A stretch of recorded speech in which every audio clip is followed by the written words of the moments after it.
پاک علیہ السلام کے چچا سید الشہداء حضرت حمزہ رضی جنگ احد کے موقع پر اس طریقے سے شہید کیا گیا، اس طریقے کہ ان کی لاش کو کوئی پہچان نہیں۔ اگر آپ چاہتے ہیں تو ابھی اسی وقت سبسکرائب کیجئے۔ یاد کیجئے جنگ احد میں حضور پاک علیہ السلام کے چچا سید الشہداء حضرت حمزہ رضی اللہ عنہ کو جنگ احد کے موقع پر اس طریقے سے شہید کیا گیا، اس طریقے سے شہید کیا گیا کہ ان کی لاش نہیں پا رہا تھا کہ کس کی لاش۔ ان کی بہن حضرت صفیہ رضی اللہ تعالی عنہ نے انگلیوں کے پوروں کے نشانوں کے ذریعے سے پہچانا کہ یہ میرا بھائی حمزہ۔ رمضان کا مہینہ تھا، لڑائی کے دوران جو لوگوں نے تاریخ پڑھی ہے، جن لوگوں نے جنگ احد کے واقعہ کو پڑھا ہے، سفیان کی بیوی ہندہ نے ایک حبشی غلام کو ہائر کیا، اسے کہا حمزہ کو قتل کر دو گے تو میں تجھے آزاد کر دوں گا۔ اور اس زمانے میں آزادی بہت بڑی چیز ہوا کرتی تھی غلاموں کے لیے۔ غلاموں سے جب غلام سے کہا کہ تم حمزہ کو قتل کرو میں تجھے آزاد کر دوں گی، اس غلام نے کئی مہینے تک بھالا چلانے کی پریکٹس کیا۔ جنگ احد کے موقع پر جب حضرت حمزہ اپنے دونوں ہاتھوں سے تلوار چلا رہے تھے اور کفار گھاٹ پہ اتار رہے تھے، اس وقت میں اس غلام نے ایک ان کے تاک میں مسلسل رہا اور موقع لگا کر بھالا چلایا۔ حضرت حمزہ کے سینے کے آر پار وہ بھالا چلا گیا اور حمزہ کی شہادت ہو گئی۔ ان کے لاش کو جنگ کے میدان سے باہر نکال کر ہندہ نے حضرت حمزہ کے ناک کاٹے، حضرت حمزہ کے کان کاٹے، ان کی زبان کاٹ لیا، ان کا سینہ چیر کر ان کے کلیجے کو نکال کر چبانے کی کوشش کی، پورے لاش کو مسلح کر دیا گیا۔ اتنی بری شہادت اور اتنی بدبختی کے ساتھ حمزہ کی شہادت کی۔ حضور پاک علیہ السلام نبی تھے، چچا سے بہت زیادہ محبت تھی، آپ کے آنکھوں سے آنسو نہیں جاتا تھا۔ غلام نے جس نے حضرت حمزہ کو شہید کیا تھا اسلام قبول کیا، آپ علیہ السلام کے سامنے آیا۔ حضور پاک صلی اللہ علیہ وسلم نے بولا میرے سامنے مت آؤ، بھلے تم مسلمان ہو گئے ہو میرے سامنے مت آؤ، مجھے میرا چچا یاد آتا ہے۔ ایسی شہادت رمضان میں ہو، کیوں نہیں رمضان میں ہم ڈھول بجاتے ہیں؟ حضرت حمزہ کی شہادت کا غم مسلمان کیوں نہیں اٹھایا؟ حضور پاک علیہ السلام نے کیوں نہیں غم منایا؟ صحابہ نے کیوں نہیں غم منایا؟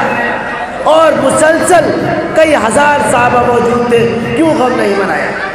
دوسری یہ شہادت 10 محرم الحرام سے پہلے ہی آپ اپنے آپ کو ایک بازار میں اپنے آپ کو بیچ دیتے ہیں، اور نہ جانے کس ڈھنگ سے بچے، چھوٹے چھوٹے بچے 12 سال 15 سال 20 سال کے بچے اپنے گلے میں ڈھول ڈال کر پورے محلے میں گھومتے رہتے ہیں۔ میں ان نوجوانوں سے پوچھنا چاہتا ہوں کس کے غم میں بجانا؟ کس کے غم میں ڈھول بجاتے ہو؟ کس کے غم میں رات بھر جاگتے ہو؟ کس نے کہا تم سے یہ؟ کس قرآن میں اور کس حدیث میں پڑھے ہو یہ؟ کیا حضرت حمزہ کے لیے، حضرت حسنین کے لیے کرتے ہو؟ حضرت حسین کے لیے ڈھول بجاتے ہو؟ آج کا جواب دو۔ 10 محرم حضرت حسین کربلا کے میدان میں شہید کیا گیا، پورے خاندان کو شہید کر دیا گیا، صرف ایک چھوٹا لڑکا اور ان کے گھر کے کچھ عورتیں، صرف ان کو چھوڑا، باقی سب کے سب کو شہید کر دیا گیا، جس کی پوری خاندان کو، تمام سیدات کو، حضور پاک علیہ السلام کے پورے خاندان کو کربلا کے میدان میں قتل کے گھاٹ اتار دیا، انہیں شہید کر دیا۔ انہیں شہید کرنے کے بعد ان لوگوں نے ڈھول بجائے، ان کے دشمنوں نے نعرے لگائے، ان کے دشمنوں نے لاٹھی اور فرسا اٹھا کر چلاتے ہوئے گئے، حضرت حسین کی سر کو بھالا میں گھسا کر آسمان کی طرف لہراتا ہوا وہ بدبخت انسان زیاد کے پاس لے کر گیا۔ تو ڈھول باجے اور اس طریقے کا نعرے اور جلوس ہمارے غم پر، ہمارے بزرگوں کی شہادت پر ان لوگوں نے کیا۔ ہم اپنے دشمنوں کے ساتھ جا رہے ہیں۔ میں پوچھنا چاہتا ہوں، تمہارے والد کا انتقال ہو جائے، تمہاری ماں کا انتقال ہو جائے اور لوگ تمہارے دروازے پر آ کر ڈھول بجائے، ناچے اور دوسری طرح کی شور شرابے ہنگامہ کرے، آپ کو اچھا لگے گا؟ ہرگز نہیں لگے گا۔ جب آپ کو آپ کی ماں کی میت پر، آپ کے باپ کے میت پر یا آپ کے باپ کے برسی پر، سال پورے ہونے پر لوگ آپ کے گھر کے پاس آ کر کے یہ کہیں کہ تمہارا باپ اسی تاریخ کو مرا تھا، چلو اسی تاریخ کو غم کرنے کے لیے ہم ڈھول بجاتے ہیں، آپ کیا کریں گے؟ میرے نوجوانوں، میں آپ سے کہنا چاہتا ہوں کہ آپ اس کو دھکے مار کر اپنے گھر سے نکال دیں گے کہ آج میرا باپ مرا تھا اور آج تم میرے گھر پر آ کر کے ڈھول بجاتے ہو؟ ذرا سوچو کہ اسی 10 تاریخ کو، اسی مہینے میں حضرت حسین کو قتل کیا گیا۔ آپ کو دکھ ہو سکتا ہے، تکلیف ہو سکتی ہے، لیکن تکلیف میں کوئی وہ عمل نہیں کرتا جو عمل ہم کر رہے ہیں۔ آج ہم کہاں جا رہے ہیں؟ ہمارے خلاف کیسی کیسی سازشیں ہو رہی ہیں، کیسی سازشیں ہو رہی ہیں۔ 2005 میں سچر کمیٹی کا ایک رپورٹ بنایا گیا۔ میں اپنے بدھی جیوی اور نوجوانوں سے عرض کرتا ہوں، میری بات کو غور سنیے۔ 2005 میں کانگریس کی کمیٹی نے اس ملک کو دنیا کے وکست اور ڈیولپڈ دیش میں کی صف میں کھڑا کرنے کے لیے کانگریس کی سرکار نے ایک رپورٹ تیار کروایا تھا جس کا نام سچر کمیٹی رپورٹ ہے۔ سچر کمیٹی رپورٹ ہے۔ بڑے بڑے افسران نے کانگریس کو مشورہ دیا تھا کہ اگر اس ملک کو ڈیولپڈ کروانا ہے، وکست کرانا ہے، دنیا کے وکاس کیے ہوئے اور ترقی کیے ہوئے دیشوں میں اگر ہندوستان کو بھی کھڑا کرنا ہے تو آپ کو ہندوستان کی سب سے بڑی مائنورٹی جو مسلمان ہے اس کے حالات کا جائزہ لینا پڑے گا۔ کانگریس کی سرکار نے ایک رپورٹ تیار کرنے کے لیے ایک کمیٹی بنائی جسے سچر کمیٹی رپورٹ کہتے ہیں۔ ہمارے بہت سارے لوگ جانتے ہوں۔ یہ رپورٹ 2006 میں سچر کمیٹی کے چیئرمین، جس کا نام لاسٹ میں سچر تھا، اس نے کانگریس کے حوالے کیا۔ اس رپورٹ کو جب پڑھا گیا تو مسلمانوں کی تعلیمی، معاشی، اقتصادی اور سماجی حالت اس ملک میں بسنے والی قوموں میں سب سے چھوٹی قوم، ہریجن سے بھی نیچے اس ملک میں بسنے والی سب سے بڑی مائنورٹی مسلمان کی ہو چکی ہے۔ مسلمان 2% بھی ایجوکیٹڈ نہیں ہے۔ مسلمان 2% سے بھی کم سرکاری نوکری میں ہے۔ اور اس رپورٹ نے بتایا کہ مسلمانوں کی ایک بڑی تعدادی پنچر کا دکان چلاتی ہے، بھنگار کا کام کرتی ہے، کباڑی کا کام کرتی ہے۔ 18 سال سے زیادہ کے جتنے نوجوان ہیں تقریباً وہ لوگ جاہل ہیں۔ ہمارے لیے ایک رپورٹ ایک سرکار نے تیار کیا کہ ہم اپنے حالات کا جائزہ لیں، لیکن اس کے باوجود ہمارے نوجوان اور ہمارے نوجوانوں کے بڑے نوجوان یعنی کہ ہمارے بزرگان دین اور ہمارے بڑے جو اس ملک کی تعمیر اور ترقی میں اور اس ملک میں مسلمانوں کو ایک بہترین درجہ دلانے میں جن کو حق کردار ادا کرنا چاہیے تھا، وہ بھی غفلت میں سوئے ہیں۔ کسی بھی ملک کی ترقی، کسی بھی قوم کی ترقی اللہ رب العزت نے ایک ہی چیز میں رکھی ہے۔ میں نے قرآن کریم کی آیت پڑھی تھی، مختصر سی بات کر کے بات ختم کرتا ہوں، بات دھیان سے سنیے گا۔ حضور پاک علیہ السلام کو اللہ نے نبی بنایا، مکہ میں نبی بنایا۔ مکہ کے حالات کے بارے میں اگر آپ جاننا چاہیں کہ جس وقت آپ علیہ السلام کو نبی بنایا گیا، مکے کی حالت یہ تھی کہ مکہ المکرمہ میں ہر قسم کا گناہ تھا۔ لوگ شراب پیتے تھے، لوگ زنا کرتے تھے، بدکاری کرتے تھے، ماں بہن تک میں تمیز نہیں تھی، عورتوں کو باندھی بنا کر کے رکھا جاتا تھا۔ کون سا گناہ تھا جو معاشرے میں موجود نہیں تھا؟ اس کے باوجود جب اللہ نے اپنے نبی صلی اللہ علیہ وسلم کو اس پر قرآن کا نزول شروع کیا تو سب سے پہلے کہا اقرأ بسم ربک الذی خلق، اے مسلمانوں اللہ کے نام میں پڑھنا شروع کر دو۔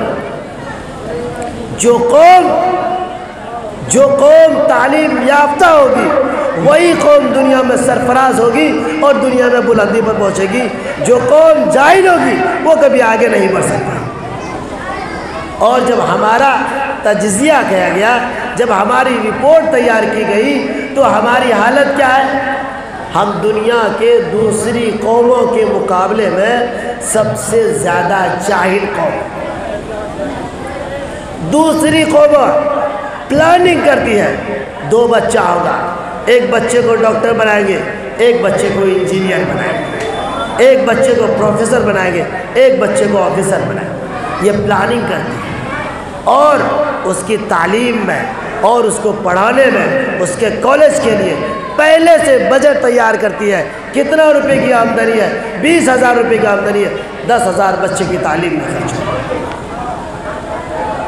آپ نے علامہ اقبال علیہ الرحمہ جو بہت بڑے شاعر تھے، انہوں نے ایک چھوٹا سا واقعہ لکھا کہ میں لندن میں کسی پارک میں تھا، وہاں پہ سب بچے کھیل رہے تھے، میں نے ایک بچے کو دیکھا کہ وہ کرسی پر بیٹھ کر کے پڑھ رہا تھا۔ سارے بچے کھیل رہے تھے، ایک بچہ پڑھ رہا تھا۔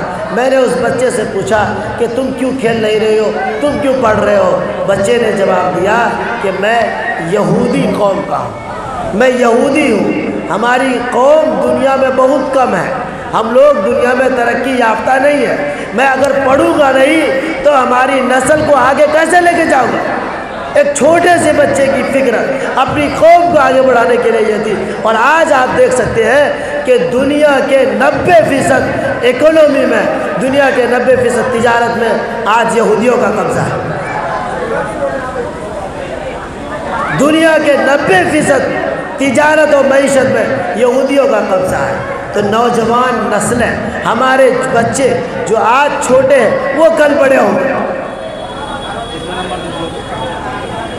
جب وہ بڑے ہوں گے تو ہم اپنے سماج کو، ہم اپنے معاشرے کو، میں ہر گارجن سے پوچھنا چاہتا ہوں، آپ 10 سے 20 سال میں دنیا سے چلے جائیں گے، لیکن اس سماج کو آپ کیا دے کر کے جا رہے ہیں؟ کیسی سماج بنا کر کے جا رہے ہیں؟ کیا یہ سماج، کیا یہ نسل جو آج تیار ہو رہی ہے، کیا وہ اللہ کا نام لے گی؟ کیا وہ دین کو پہچانے گی؟ کیا وہ شریعت کو پہچانے گی؟ اگر نہیں پہچانے گی تو کل قیامت کے میدان میں ہمیں اللہ رب العزت کے سامنے کھڑا ہونا پڑے گا اور جواب دینا ہوگا کہ ہم نے کون سی نسل تیار کی۔